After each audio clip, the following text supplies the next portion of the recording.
Hello everyone, क्या हाल चाल। बढ़िया एकदम। तो बच्चों, आज जो हम टॉपिक स्टार्ट कर रहे हैं वो है ओवरव्यू ऑफ सेल। ठीक है। तो आज हम देखेंगे कि आखिर जो सेल हमने बात किया था पिछले लेक्चर्स में, जो हमने किसकी बात करी थी, सेल की। अब वो सेल दिखती कैसी है उसको देखेंगे हम। ठीक है। और इसके टाइप्स की बात आज हम यहाँ पे करने वाले हैं। ठीक है। तो मैं एक छोटा सा पहले बता देता हूँ, छोटी सी बात आपको, क्या कि हमारे पास देखो जो सेल है वो हमारे पास दो तरह से हो सकती है। पहली बात, एक हो सकती है हमारे पास प्लांट सेल। ठीक है। एक हो सकती है हमारे पास प्लांट सेल और एक हो सकती है बच्चा हमारे पास एनिमल सेल। इस तरह की भी देख सकते हैं। अगर हम प्लांट और एनिमल में देख रेफरेंस, तो प्लांट सेल हो सकती है और एनिमल सेल हो सकती है। अच्छा, सेल में भी हमारे पास एक आगे टॉपिक आएगा, बताता हूँ। चलो, तो आज हम इसी के बारे में डिस्कस करने वाले हैं। ठीक है, कि ओवरव्यू आखिर सेल दिखती कैसी है। तो देखो आपने ना, अगर मैं एनसीईआरटी को बिल्कुल टोटली एनसीईआरटी बेस्ड चले हम, तो देखो एनसीईआरटी में क्या लिखा हुआ। एनसीईआरटी में आपको दो एग्जांपल दे रखे हैं। ठीक है। एक दे रखा है आपको ऑनियन पिल का एग्जांपल, ओके। और एक आपको दे रखा है भैया ह्यूमन चिक का एग्जांपल, ह्यूमन चिक सेल। ठीक है। अब एक बात ध्यान रखना, जो अनियन पिल है वो एक तरह की क्या है, प्लांट सेल है। और जो ह्यूमन चिक सेल है वो एक तरह की क्या है, एनिमल सेल है। पहली चीज। दूसरी चीज, जब हम अनियन पिल सेल को देखें, अगर मैं एक अनियन सेल को देखूं, जो एनसीईआरटी क्या बोलते हैं वही बताता हूं। अगर मैं क्या करूं, एक अनियन सेल को देखूं जो एक तरह की टिपिकल प्लांट सेल है, एनसीईआरटी क्या बोलती है, जो onion cell is a typical plant cell जिसके पास which has a distinct cell wall. इसके पास क्या होती है, मतलब जो अनियन पिल है इसके पास क्या होती है, सेल वॉल होती है। क्या होती है बच्चा, सेल वॉल होती है। और सेल वॉल मतलब एनसीईआरटी क्या कहती है, outer boundary, as outer boundary. मतलब देखो बच्चा, सिंपली मैं अगर बात करूं, हम बात कर रहे हैं कि सेल हमारे पास दो तरह से, प्लांट सेल और एनिमल सेल। प्लांट सेल का एग्जांपल एनसीईआरटी ने किसका ले रखा है, अनियन पिल का ले रखा है। तो अगर हम अनियन पिल को देखें, तो अनियन पिल की, जो अनियन पिल समझते हो, जो प्याज की झिल्ली होती है ऊपर से उसको, बस अनियन पिल है यार, समझो। अभी मेरे पास अनियन नहीं है तो मैं दिखा देता आपको, बट वैसे समझ लो कि जब हम अनियन पिल को देखते हैं अंडर माइक्रोस्कोप, वैसा तो दिखेगा नहीं। तो जब इसको माइक्रोस्कोप के नीचे देखते हैं तो हमें क्या दिखता है कि जो अनियन पिल है इसके बाहर एक पतली सी सेल वॉल है एज आउटर बाउंड्री। ठीक है। ये बात कौन कह रहा है, एनसीईआरटी कह रही है। जबकि जो ह्यूमन चिक सेल है, ह्यूमन सिक सेल, इसके पास सेल वॉल नहीं है। इसके पास सेल वॉल नहीं है। इसके पास क्या है, इसके पास होती है भैया प्लाज्मा मेम्ब्रेन। क्या होती है बच्चा, प्लाज्मा मेम्ब्रेन।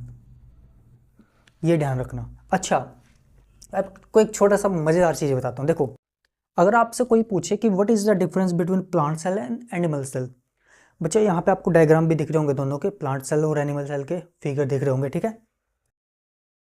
अगर मैं बात करूं प्लांट सेल और एनिमल सेल में मेन डिफरेंस क्या है, मतलब मैं कहूं कि मेन डिफरेंस किस चीज़ का है, तो देखो, जो प्लांट सेल है इसके पास क्या क्या होता है, इसके पास सेल वॉल होती है।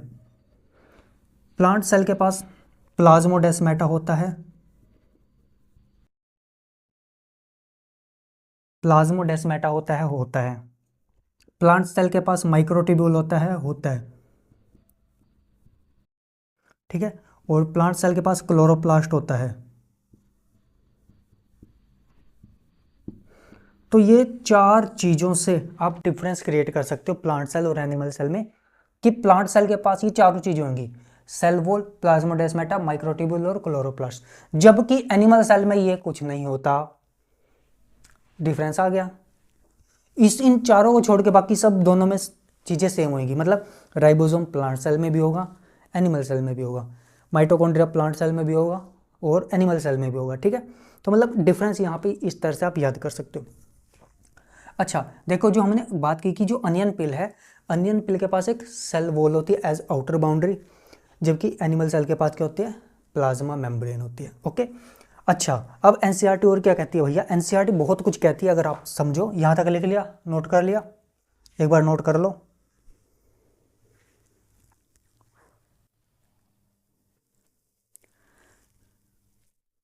कर लिया, कर दो रब।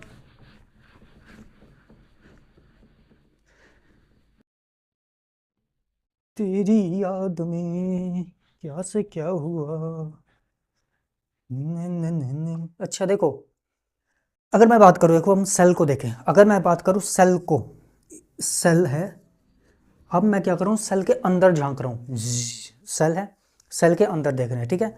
अब सेल के अंदर हमें क्या दिखता है, अगर मैं बात करूँ सेल के अंदर, तो सेल के अंदर भैया हमें एक सबसे बढ़िया, सबसे महत्वपूर्ण चीज़ दिखाई देती है। वो क्या है कि inside the cell, each cell, वहाँ पे क्या होता है, एक डेंस मेम्ब्रेन बाउंड स्ट्रक्चर होता है, जिसको हम बोलते हैं भैया न्यूक्लियस। जिसको क्या बोलते हैं हम, न्यूक्लियस। मतलब हर एक सेल के अंदर एक डेंस मेम्ब्रेन बाउंड स्ट्रक्चर होता है, जिसको बोलते हैं न्यूक्लियस। अच्छा एक और चीज़, एक और मज़ेदार चीज़ क्या, अब अगर ऐसी सेल जिसके पास क्या है, न्यूक्लियस है, ऐसी सेल, ऐसी सेल जिसके पास न्यूक्लियस है, उसको हम बोल रहे हैं क्या, यूकैरियोटिक सेल। ठीक है, जिसके पास न्यूक्लियस है उसको क्या बोल रहे हैं, यूकैरियोटिक सेल। अच्छा, और जिसके पास न्यूक्लियस नहीं है उसको क्या बोलेंगे हम, प्रोकैरियोटिक सेल।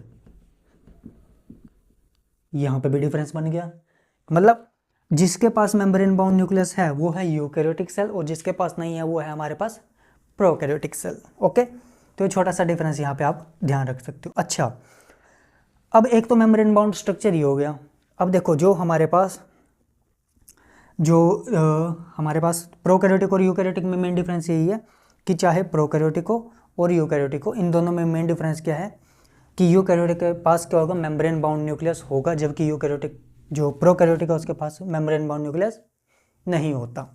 अच्छा, दूसरी चीज़ हम यहाँ पे बात करें कि मेरे पास कोई भी सेल है, उसके अंदर सबसे पहले हमने देखा न्यूक्लियस है, न्यूक्लियस के अंदर भी कैसा है, मेम्ब्रेन बाउंड। अच्छा देखो, अब जो हमारे पास यूकैरियोटिक सेल है, इस यूकैरियोटिक सेल के पास और भी मेम्ब्रेन बाउंड स्ट्रक्चर्स होते हैं, और भी मेम्ब्रेन बाउंड स्ट्रक्चर्स होते हैं, जिनको हम बोलते हैं ऑर्गेनेलीज।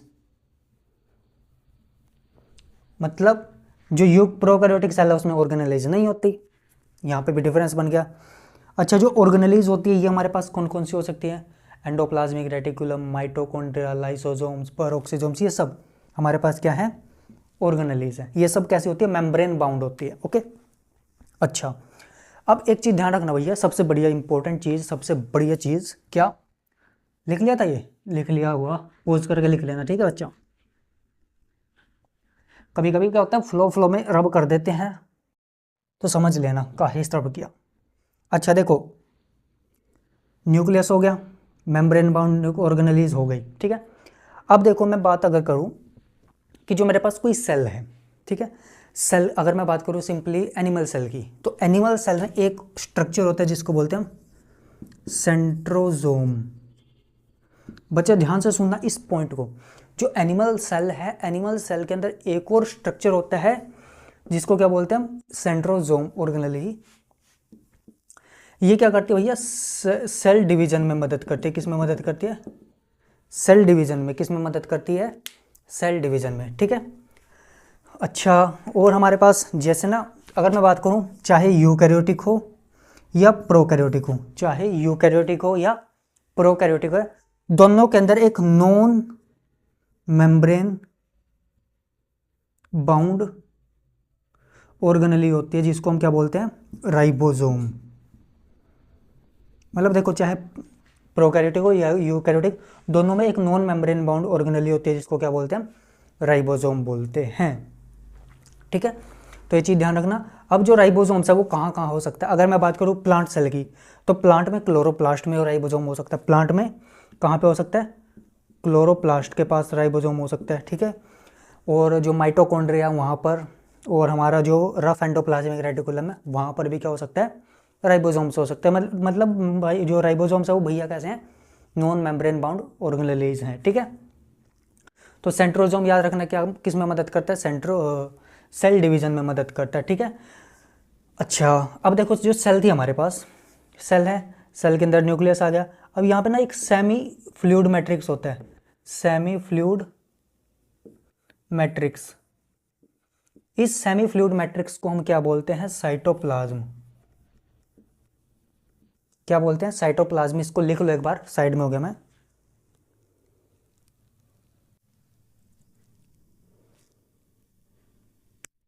ठीक है, तो जो जो ये है सेमी फ्लूइड मैट्रिक्स, इसको क्या बोल रहे हैं हम? साइटोप्लाज्म। अब ये जो साइटोप्लाज्म है, इसी के अंदर सारी की सारी जो सेलुलर एक्टिविटीज है वो होती हैं, ताकि जो सेल है वो लिविंग स्टेट में रहे। ठीक है, तो राइबोसोम भी कैसा है? Non membrane bound organelle. और जो सेंट्रोसोम है वो भी कैसा है? नॉन मेम्ब्रेन बाउंड ऑर्गेनेली है। ठीक है, और लेकिन ये किस में प्रेजेंट है हमारे पास? एनिमल सेल में। और ये किस में मदद करता है? सेल डिवीजन में। तो ये हमारे पास सेल के अंदर कुछ ना कुछ जो मटेरियल है प्रेजेंट होता है। ठीक है, अच्छा देखो ना, एनसीईआरटी एक और बात कहती है कि हमारे पास जो कोई सेल है उसका साइज बिल्कुल स्मॉल से लार्ज भी हो सकता है। जैसे आपका बुक में एग्जांपल दे रखा है, आपका माइकोप्लाज्मा, द स्मॉलेस्ट सेल। ठीक है, बुक में क्या एग्जांपल दे रखा है कि अगर मैं बात करूं जो स्मॉलेस्ट सेल है उसका क्या नाम है? माइकोप्लाज्मा। ठीक है, इसकी जो लेंथ है वो कितनी है? 0.3 माइक्रोमीटर। इसकी लेंथ है कितनी? 0.3 माइक्रोमीटर। अच्छा, जो हमारे पास अगर मैं बात करूं बैक्टीरिया की, बैक्टीरियल सेल की, उसकी जो लेंथ है कितनी होती है हमारे पास? ये हमारे पास 3 से 5 माइक्रोमीटर हो सकती है। ठीक है, अच्छा अगर हम बात करें भैया, जैसे हमारे पास जो नर्व सेल होती है उसका नर्व नहीं, अगर मैं बात को देखो, जो हमारी रेड ब्लड सेल्स हैं, इनका डायमीटर कितना हो सकता है? 7 माइक्रोमीटर हो सकता है। ठीक है, तो ये बातें भी कुछ एनसीईआरटी बोलती है। ठीक है, तो इनका साइज हो गया कि स्मॉलेस्ट कौन सी है, और जो लार्जेस्ट है, लार्जेस्ट कौन सा होता है हमारे पास? Egg of an ostrich. ठीक है, जो ओस्ट्रिच का एग है वो सबसे लार्जेस्ट सेल माना जाता है। तो ये साइज हो गया। अच्छा, शेप भी वेरी कर सकती है।